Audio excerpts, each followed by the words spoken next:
Hey guys, how's everyone doing? Welcome back to Harry's Highlights. On this video, we're going to talk about the book Eat That Frog. Now, this is all about how to stop procrastinating.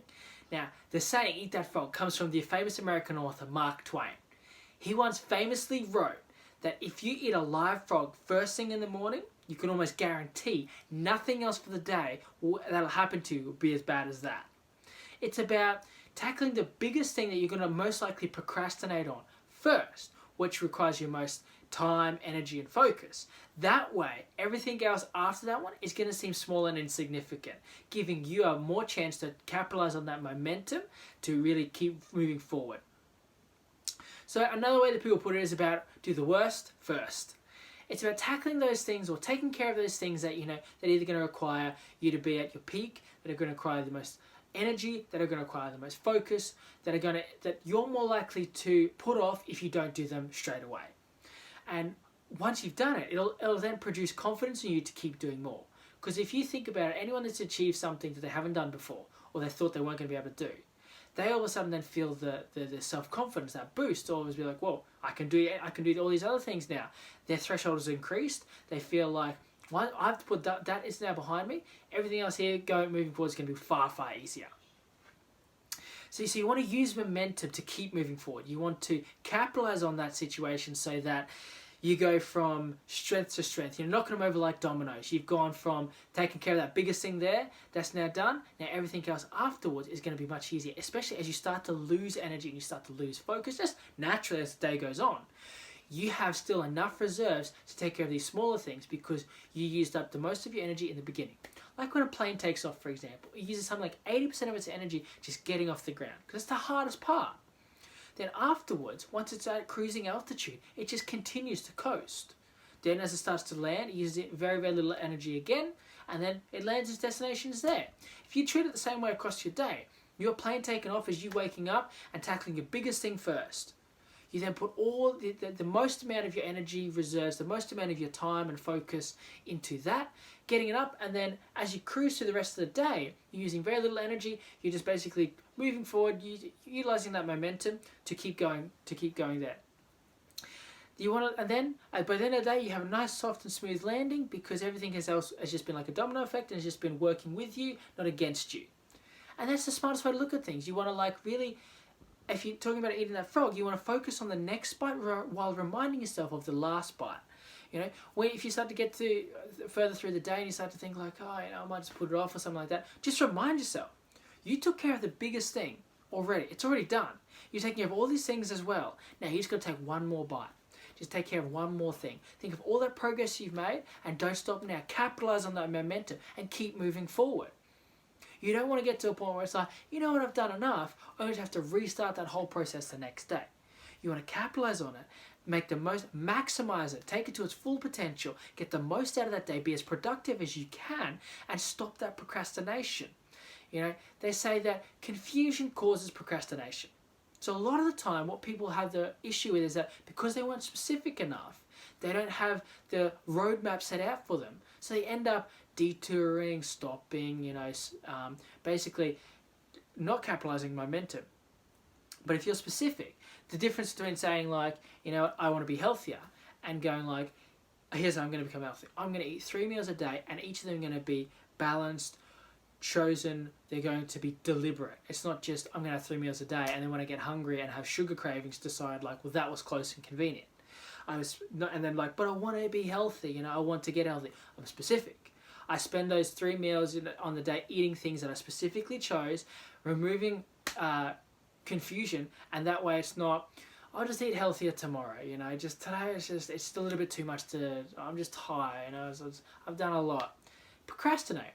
But if I'm specific, if I have it written down, it's, the roadmap is already set for me. It's like a train on the tracks. I know what destination's coming up.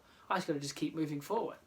But if I'm there just like, if I haven't cleared a path, I said, hopefully I just want to get to this destination, but there's no path written out or planned, it's very easy to get distracted, to stop, to take detours, to not even make it to the destination.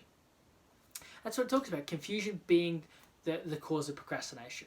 But if you have specific goals, you have it written down, you have it planned, you know exactly where you're going, you've got the plan that you just need to follow step by step. When you have a recipe, you don't just, hopefully make a cake. you follow the recipe, and by following each steps in the method, you will produce the result of a cake.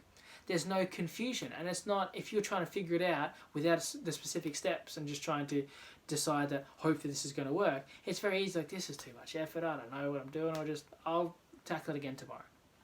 See, you've got to look at things with specifics to prevent that procrastination.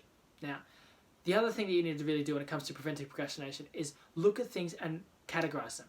Find out what's urgent, what's important. Basically, understand that some things might be uncomfortable to not do them, but they're not going to be fatal.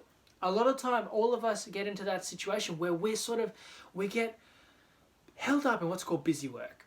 We get held up in these smaller tasks that provide instant gratification, so we're drawn to doing them because we're still getting jobs done. They're just easier to do, so they're more attractive. But it's harder to tackle those eat that bigger frog first, because that is going to require more work. It's going to take longer to receive the satisfaction of completing it. It's easy to put it off. What's easy to do is also easy not to do. So you've got to look at things objectively and go, like, even though it's uncomfortable not doing them, like, I might be doing one big task as opposed to doing 10 smaller tasks. And it's uncomfortable because that's 10 tasks done. When you look at it like that, it's like I'd have 10 things completed on my list as opposed to I've completed one. But the difference is, it's not fatal that I didn't complete those 10 tasks. And I put all this energy into completing 10 small tasks so that when it comes to the bigger task, it's going to be even harder. It's going to be even more likely I procrastinate because I just don't have the energy. But if you did it first, if you did the worst first, everything there is basically downhill. It's called eating tadpoles. Those 10 smaller tasks, it's very easy to eat a tadpole than it is to eat a big frog. So it's uncomfortable not doing them because you know that that would provide you with that instant feel good feeling, but it's not fatal. So then you tackle the bigger frog, you eat that frog, you tackle that bigger problem straight away. Then eating those tadpoles is quite easy. You're doing things smarter, even though it might seem harder in some ways. And eventually it becomes a habit and becomes something that, like, you find yourself becoming more productive. You find yourself becoming more efficient. Because you're spending most of your mental energy on bigger tasks, your problem solving starts to increase. Like with anything, it's a muscle. It becomes stronger and better, more efficient, faster. So it becomes a habit, and then all of a sudden you become an extremely productive and effective person because you took the time to break things down, understand where it was going wrong, and you applied those steps in a way that was different to what you normally do, but also more effective, meaning different or better results. But just never lose focus or lose sight of the fact that even though it's a big task, everything afterwards is going to be easier. And understand this is how people are more effective, or how they are more productive, and how they get more things done. So you really want to categorize and understand urgent versus important. Something can still be important but not urgent. Just as there's a lot of things that you can put off till later that won't be fatal, it just be uncomfortable. So looking at it again, to quickly summarize everything here that I was talking about, we explained that it was basically about how to stop procrastinating. Doing the worst first. Understanding that we're going to eat that frog, then nothing else for the rest of the day will ever be that difficult, because that was the biggest, the worst, that had the most impact for that day. That was the thing, that was the task or the action or thing that I had to do that was going to have the biggest effect for me. Now that it's done, then I have the confidence to keep doing more. Keep taking the next bite while focusing on the last one. The next bite, we're focusing on the last one. When they say how to eat an elephant, you eat it a spoonful at a time. It's understanding that breaking it down into these small manageable parts and focusing on all the progress I've made gives me the momentum I can capitalize on and keep moving forward. Then eliminating confusion, which prevents procrastination by being specific. I have the map, I have the path planned and prepared, I continue to follow that plan, and I won't go off course. It's when I start to detour from the plan is when I start to detour from the results. So I prepare the plan, I'm specific, and then that eliminates any confusion, which eliminates procrastination. Then we talked about understanding urgent versus important, and understanding that some things might be uncomfortable but not fatal. So understanding that I can put it off and nothing fatal will happen. It'll just be uncomfortable because instead of taking care of those small tadpole tasks, I'm eating that frog first. So now we're going to be making a lot more of these videos for this training series to help you with your personal development goals. Well, that's all for now. So until next time, leave a comment below on what you like the most, and I look forward to speaking to you more with the next episode of Harry's Highlights.